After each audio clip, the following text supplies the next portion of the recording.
Kind of forgot he ran this truck. What is Matt DiBenedetto doing these days? He's not full-time anymore. I don't know what he's doing. Huh. Well, anyways, this is his 2022 Rackley Roofing number 25 truck from the 2022 NASCAR Truck Series season. I believe Rackley were, yeah, they were still the team. Two versions of this truck were made. There was a race version. It had a bit more, like, I think it was like a pink number and stuff. Also for breast cancer awareness, I believe. But otherwise, this is the only other version that's been made.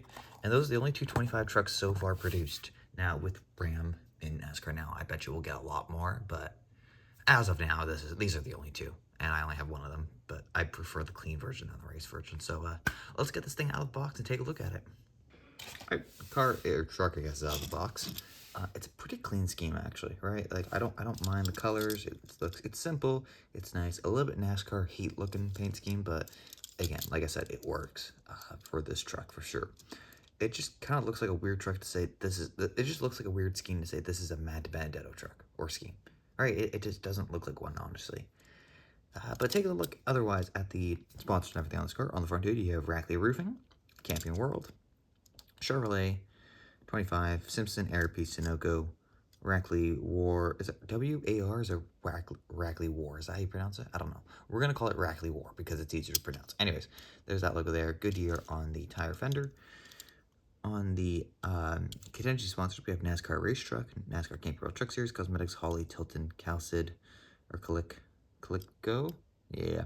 Cooks, SKF. I don't know what that one under SKF is. Lincoln Welders, Arrowhead Brass, XVC, I don't know, man. There's some weird sponsors. And Mobile One, got the big 25. War or WAR, Feel the Grid or Grid Shock. I'm assuming, yeah, they're shocks. Okay, whatever. Rackley Roofing. On the rear end, you have hashtag Rackley. Chevrolet Silverado 25. Silverado badge in a way, I guess. WAR, shock, I'm assuming absorbers, feel the grip. Oh, that's what it was, okay. Chevrolet, DiBenedetto, and then the 25 on the roof. So yeah, pretty, like I said, clean car, but I don't mind it like that. We also don't get many random trucks nowadays, like I've always said. If it wasn't for Matt DiBenedetto being in this truck and still being kind of popular at the time, I don't think this thing gets made, so kind of thank you, Matty P, for that. Because he's not getting the 99 car now. I can guarantee you that much.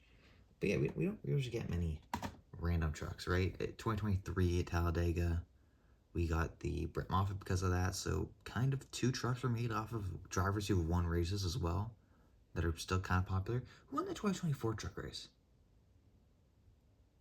2025 was Gio. 2024. Oh, it was Infinger. That's what it was. We didn't get an Infinger truck ever, I don't think, in the 9 specifically. We got a 23, we had a 98, a couple 98s actually, but those were also all authentic releases. I don't think we've ever gotten an Infinger Gold Series truck. I could be wrong, but to my knowledge, I don't think we have, which is a little disappointing. But it is a nice truck either way. I think people want to definitely pick this up, especially if you can't find the Ram ones. I'm assuming we'll get a couple of those this year. I think we're going to get the Tony Stewart. I hope we get the Parker, even though those are kind of the same. But I think the Parker it was at Texas he ran it, so he had the cowboy hat on it. And Parker also ran Michigan, so I feel like it makes sense if a driver runs 2 races and is popular enough, he should have at least 1 diecast.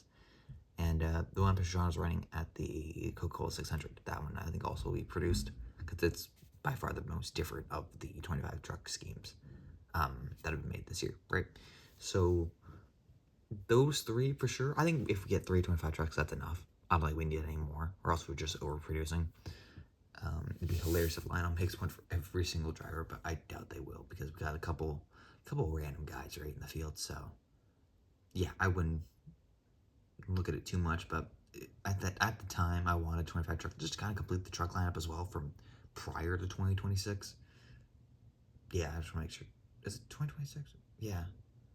I don't really know why Ram ran the 25 this year. Maybe because the 26 was taken. But anyways. Or because 2025 was their year of announcement. I guess it looks good as a Ram truck anyways. I'm kind of just losing the topic of this, but whatever. But just to complete the 2022 truck field that I want to work on, This was definitely needed. And I think the 25 ran for a couple years even after DiBenedetto left. Maybe not. No, I think they went to the 26 actually.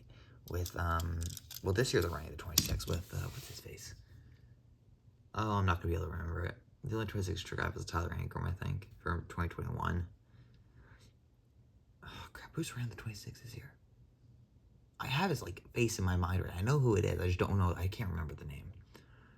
Which sucks. Anyways, that all doesn't matter. But again, like I said, over and over, because I don't have anything else to talk about. It's a solid truck, right? At least we got a Matt DiBenedetto truck. The race version, from my knowledge and just remembering stuff, like I said, has that pink number. I think it's got a couple different sponsors, and obviously has a bunch of race markings because, I mean, they were door banging and shoving and everything across the line. And then NASCAR put out a really dumb caution. Don't know why they did that. That was the dumbest thing I've ever seen. 20 feet before the line, and somehow it changed the outcome of the race because DiBenedetto didn't cross the line first. It was, I'm not gonna be able to remember his name anyways, or either. Crap, but he was close to, like, in like 3 of the Talladega finishes in that kind of time span. He was close to winning. I think it was like the 32 truck maybe. I don't know. I can't remember it. But anyways, DiBenedetto ended up winning because of the time of caution. Just dumb in NASCAR's part, and they've always done that stuff. I don't know why, but they did. At least Matt D got one win in NASCAR. It's one more than Corey LaJoy has. So that's all I got. Don't forget to comment, like, and subscribe. And I'll see you in the next one, whichever one that is, because who knows what I'm posting next, or before this, or ever.